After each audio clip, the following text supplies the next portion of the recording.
Estamos iniciando a nossa aula número 263 do nosso curso de Filosofia Espírita, Interpretação dos Evangelhos segundo o Espiritismo.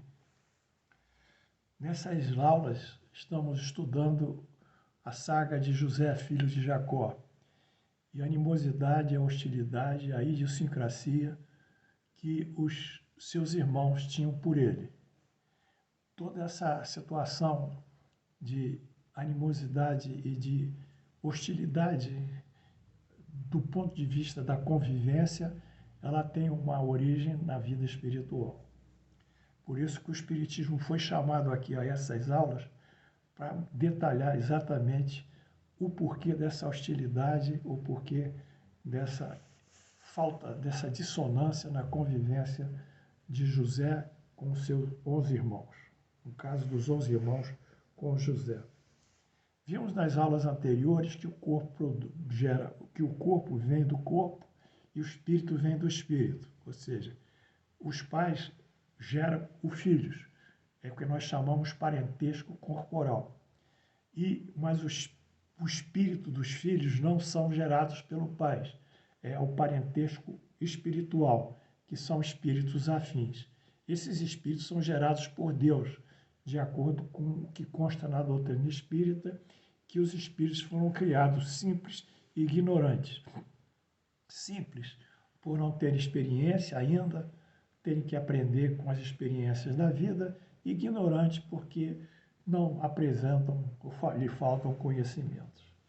Mas essa relação que a carne vem da carne e o espírito vem do espírito, que o corpo físico é criado pelos pais, mas o espírito não é criado pelos pais, e sim por Deus, está aqui nessa passagem também do nosso Evangelho segundo o Espiritismo, que é esse diálogo que Jesus trava com Nicodemos, e que consta em João 3, 1-12. Vamos ver um trecho apenas.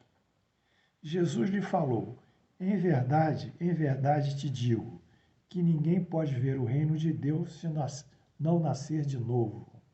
Quer dizer, Jesus diz, olha, você tem que reencarnar. Disse-lhe Nicodemos: como pode nascer um homem que já é velho? Ele pode tornar a entrar no ventre da sua mãe para nascer uma segunda vez? Quer dizer, ele fica especulando como isso seria possível. Jesus lhe respondeu, ele responde por metáforas. Em verdade te digo, que o homem não renasce da água e do Espírito. Ele não pode entrar no reino de Deus. O que é carne, o que nasceu da carne é carne, e o que nasceu do Espírito é Espírito. Então Jesus é assertivo. O homem não renasce da água e do Espírito. O renascer da água, entre os antigos, a água era símbolo da origem da vida. O próprio livro Gênesis, logo no seu início, na abertura, diz que Deus criou o mundo e o mundo pairou sobre as águas. Ele quer dizer, a criação está intimamente ligada às águas. A água é o sentido da vida, e daí o batismo, uma série de simbolismo e símbolos religiosos, utilizando até o batismo como uma forma de renascimento pela água. É um símbolo, uma liturgia. Mas o Espírito não vem do homem, vem do Espírito. Por isso que Jesus diz, o que nasceu da carne é carne, genoma com genoma. E o que nasceu do Espírito é o Espírito, simples e ignorante. Portanto, a família, o parentesco corporal e o parentesco espiritual são diferentes. E é isso que nós vamos atravessar agora e ler através da doutrina sobre o nosso querido José. Vamos estudar. Relações simpáticas e antipáticas entre espíritos. Relações, quer dizer, identidades entre espíritos e hostilidades. E em seguida nós estudaremos as metades eternas, que são chamadas almas gêmeas vulgarmente. Eu coloquei esse texto aqui das metades eternas, embora não seja do texto, da pauta do nosso trabalho, ele traz para vocês um esclarecimento muito importante sobre o que o Espiritismo pensa sobre almas gêmeas. No caso, ele chama de metades eternas. Isso está em Allan Kardec, O Livro dos Espíritos, Centro Espírita Leon Denis, 2016. Vamos ler. A animosidade que os irmãos nutriam por Noé, por José, é detalhada no que os espíritos da codificação chamam de relações antipáticas. Aduz-se ainda o estudo das relações simpáticas e das vulgarmente chamadas almas gêmeas. É isso que nesses blocos, nos próximos, nós iremos estudar. Pergunta 201.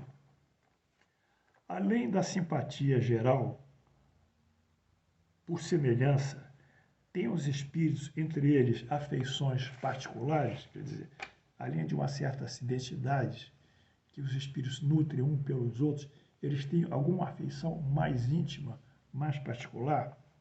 Resposta: sim, como os homens, mas o elo que une os espíritos é mais forte quando o corpo está ausente, quer dizer, não tem a matéria, porque aí não se encontra mais exposto o corpo às vicissitudes das paixões.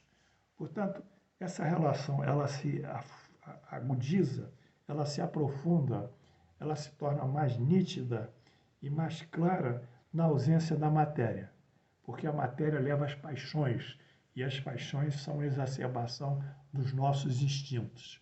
Como o corpo não existe, não há instintos, e não havendo instinto, não há exacerbação dos instintos, que são as paixões. Portanto, sem o prejuízo da paixão, a união vai se estreitar pelos sentimentos de identidades morais, intelectuais, culturais e valores do bem. Eles vão se estreitando, os espíritos. Pergunta 293. Dois seres que tiverem sido inimigos na Terra, dois inimigos, conservarão ressentimento um do outro no mundo dos espíritos? Não. Eles compreenderão que o seu ódio era estúpido e o motivo pueril, porque a realidade do mundo espiritual é outra do mundo material. E a visão deles, sem ser matéria, é uma visão só espiritual. Então, não havendo assim a atração da matéria, o apego à matéria, o apego ao dinheiro, o apego ao sexo, o apego às paixões, há uma distensão afetiva dentro dos espíritos, nos seus sentimentos, e os que os aproximam uns dos outros. Apenas os espíritos imperfeitos conservam uma animosidade, até que se tenham então depurado. Se foi somente o interesse material os que separou, não pensarão mais nisso, por menos materializados que estejam. Quer dizer, não há má matéria. Se foi essa coisa, a conotação material desapareceu, então há essa distensão. Se não há antipatia entre eles, não existindo mais o motivo da discussão, podem se rever com prazer. Então, o fato é este: cessada a influência da matéria. Quer dizer, na encarnação, espírito 1 e espírito 2. Cada um tem a sua apego à matéria. O 1 e o 2, eles se entram num quadro de animosidade. Desencarnam, tomam contato com a vida espiritual.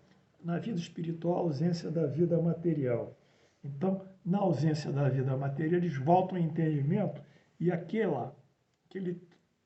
apego, vamos supor, no caso de herança, entre irmãos que se lutam pelos bens que os pais legaram, quando esses irmãos vão se encontrar no mundo espiritual, não há mais herança. Então, não há mais essa litigância, essa animosidade. E, por isso, há uma superação.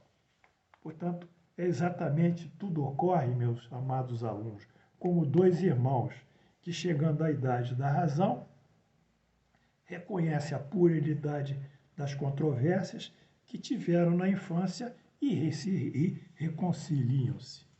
Essa é a grande verdade no mundo espiritual. Pergunta 294. A lembrança das más ações que dois homens tenham cometido, um contra o outro, constitui um obstáculo para que haja simpatia entre eles? A lembrança. Lembrança é pensamento. Sim. Essa lembrança, esse pensamento os leva a se afastarem um dos outros. Portanto, a evocação das situações passadas, situações pregressas no mundo espiritual, como também aqui na Terra, leva sempre às coisas frustradoras, negativas, que geraram decepção, desencanto, que geraram até um clima de certa odiosidade e de revolta. Esse tipo de evocações, com esse conteúdo minêmico, naturalmente vai trazer a dissensão. É o fogo da dissensão. Vai aquecendo, vai queimando esses problemas que o indivíduo tem e a sua luta em relação ao próximo. Portanto, a lembrança é uma má conselheira, a lembrança das coisas negativas e o ressentimento que a ela se atém. Pergunta 295.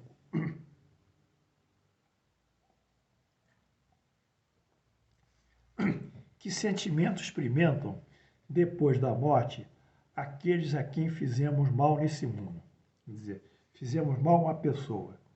Que sentimento essa pessoa vai ter relativamente a nós? Resposta: se são bons, perdoarão, conforme o vosso arrependimento. Se são maus, podem conservar esse ressentimento. Quer dizer, lá em cima, se eles têm essa tendência à bondade, ao perdão, à indulgência, eles naturalmente vão perdoar. Se são contrários, são críticos, são vingativos, são ressentidos, são frustrados, eles vão encorpar mais ainda o seu ressentimento e a ausência e a impiedade, que é a ausência do perdão. E em certos casos, esses ressentimentos são tão fortes que se transferem para vidas futuras, para outras encarnações.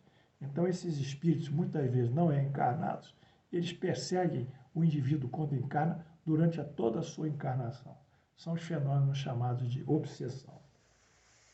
Portanto, a ausência do perdão, o ressentimento, vai sempre gerar vingança e que essa vingança não só ocorre no mundo espiritual, como se alonga através da vida material. Pergunta 296.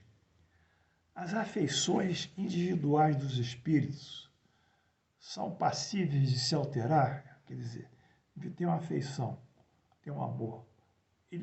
Isso vai ser alterado na vida espiritual? Não, responde o comunicante, pois eles não podem se enganar, não possuem mais a máscara sob a qual se esconde a hipocrisia. Eu vou mais tarde explicar o que é essa máscara. É por isso que, sendo puros, suas afeições são inalteráveis. O amor que os une é para eles uma fonte de suprema felicidade. Então, pelo contrário, as afeições ainda crescem. Mas se aqueles que na Terra fingiam terem afeição, fingiam ter hipocrisia, no mundo espiritual, essa hipocrisia cai. Cai por quê? Porque não possuem mais a máscara de hipocrisia, diz o comunicante. Os espíritos puros se veem uns aos outros pelo pensamento. O pensamento é uma força que impressiona o fluido espiritual. Impressionado o fluido espiritual, forma-se uma imagem que nós chamamos de ideoplastia. Ideo, ideia, plastos, forma. A forma-se a imagem. Então, o próprio pensamento do indivíduo, do espírito, vai aparecendo como numa tela de cinema. E não há hipocrisia. O que ele pensa está ali. Se ele pensa mal, o espírito superior lê na tela do fluido espiritual o seu pensamento. Não há hipocrisia. Mas se ele pensa bem e vive bem, a convivência está ali também denunciada através desse filme do mundo espiritual.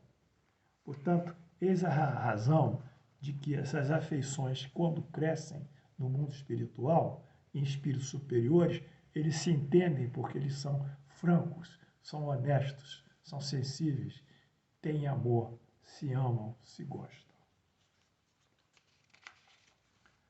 Pergunta 297.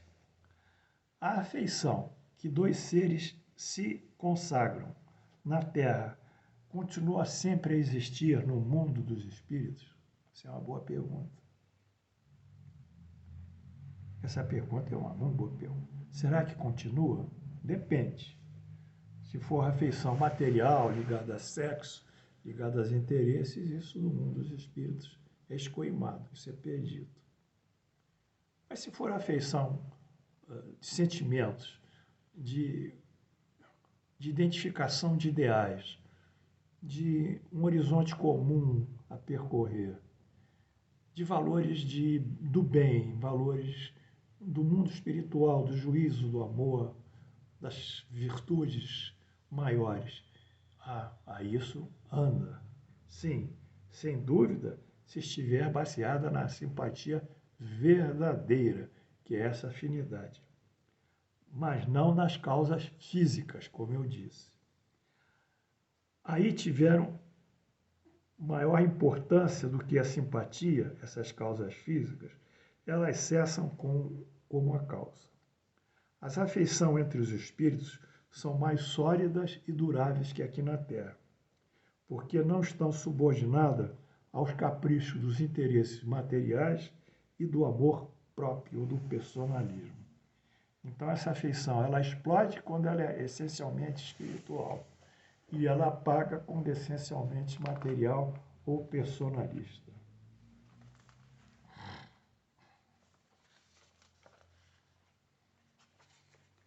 Portanto, esse é o último gráfico que eu fiz, a continuidade das afeições do mundo espiritual. Se for uma afeição de ordem simpaticamente verdadeira, ela continua. Se for uma afeição física, ela é interrompida.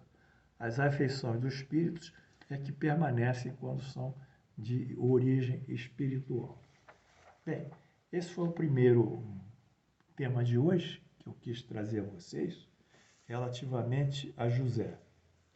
E vimos então, estamos entendendo que no mundo dos espíritos há essa afeição. Mas essa afeição espiritual, ela, na reencarnação, ela se volta nas famílias, nos parentescos e nas famílias corporais. Mas algumas famílias corporais têm espíritos antipáticos, vivendo como filhos ou como membros da família. Então explode a animosidade. Nós temos que entender que isso foi o que aconteceu com José, como nós falamos nas aulas anteriores. José era um espírito puro, um espírito superior. Seus irmãos ainda eram muito materializados, muito interesseiros, muito pego às coisas do mundo, apegados. Então havia um choque de identidades de valores e de identidade de espíritos. E esse choque de identidades é que fez com que os irmãos perseguissem José. Essa questão da perseguição dos irmãos a José, ou das dissensões existentes em famílias, o Espiritismo coloca com toda a clareza e responde ainda com toda, eu diria, com toda a razoabilidade, com toda a lucidez, que tudo isso que ocorre tem razões espirituais. Então, nós vamos estudar mais na frente que esses fatos que ocorrem na família, essas dissensões, na realidade eles são construtivas, sim, porque Deus não pune ninguém, Deus não castiga ninguém. A questão do pecado, a questão do pecado, a questão da culpa, são questões vistas no Espiritismo não como uma determinação, um castigo, uma sentença de um Deus temente, um Deus dos antigos, um Deus que exigia até sacrifícios holocaustos. É visto como movimentação progressiva. Se o indivíduo tem que sofrer, ele vai sofrer para progredir, não é para ser castigado. A dinâmica é diferente no Espiritismo. No Espiritismo não tem castigo, no Espiritismo não tem crucificação, no Espiritismo não tem masoquismo, buscar o autossofrimento como forma de expiação. No Espiritismo tem o entendimento das coisas de Deus, através de provas e expiações, que são os grandes mecanismos de propulsão e de progresso espiritual do homem. É através das experiências de vida, das experiências frustradoras, às vezes até das dores, que ele vai fazendo uma contextualização em relação ao seu próprio progresso espiritual e alcançar esse progresso para outras esferas superiores. Por isso, o Espiritismo é sempre positivo e sempre calcado numa linha de evolução e de progresso. Nós não temos liturgia, porque nós não temos culpa. Nós temos erros, ignorância. Nós entendemos que a liturgia, os cultos exteriores, são apenas manifestações para atenuar na nosso imaginário uma culpa que nós temos. Mas como nós achamos que devemos prosseguir vivendo as nossas dores e os nossos sacrifícios, com a compreensão da inteligência divina, que tudo isso nos remete ao progresso, nos afastamos da liturgia, porque a liturgia para nós é um atraso, é um passo de estagnação, porque nós estamos aqui buscando o melhor através da nossa inteligência, da nossa vontade e da nossa consciência. E é isso que nós queríamos passar a vocês hoje, e é isso que aconteceu com José. José vai sofrer, mas José está apto para superar isso. Ele vai superar isso. Vai superar e vai perdoar os seus irmãos. Vai perdoar tudo o que eles fizeram. E mais, vai acumulá-los de bens e riquezas. Vai retribuir aquilo que foi lhe tirado, dando aos irmãos muito mais do que eles pensavam. Eis aí a magnanimidade e a grandeza do Espírito que encarna já definido, com uma escolha de provas determinada para esse tipo de missão. Portanto, fiquem tranquilos, as relações familiares são difíceis? São. Casamento é difícil, casamento nisso é bom, mas depois ele vai esmaecendo, vai se apagando, depois de se apagar ainda vira um certo ressentimento comum do marido com a mulher, etc, etc. Sim, isso é comum, é muito comum. Mas como nós vamos andar? Vamos andar compreendendo que tudo que nós estamos passando é para o nosso bem, é para a nossa melhoria, e é para a nossa evolução, é para o nosso progresso. Com isso, nós enfrentamos isso como um grande atleta que tem que percorrer 400 metros numa pista e fazer o melhor para ser o campeão. Sejamos os campeões da nossa destino e das nossas vidas. Entendamos agora que as provações, que as provas, que as expiações não são castigos, são mecanismos de propulsão e de progresso e aperfeiçoamento do nosso ser. Quanto mais nós vencemos uma prova que nos frustra, mais nós ficamos fortalecidos. Quanto nós mais colocamos a nossa fé em Deus, na sua justiça, entendemos que as provas que estamos passando são provas necessárias ao nosso progresso, mais ainda nós nos fortalecemos. Essa é a verdade que o Espiritismo traz a todos vocês. Eu agradeço mais uma vez a atenção, desejo uma boa tarde e que a paz do Senhor esteja conosco.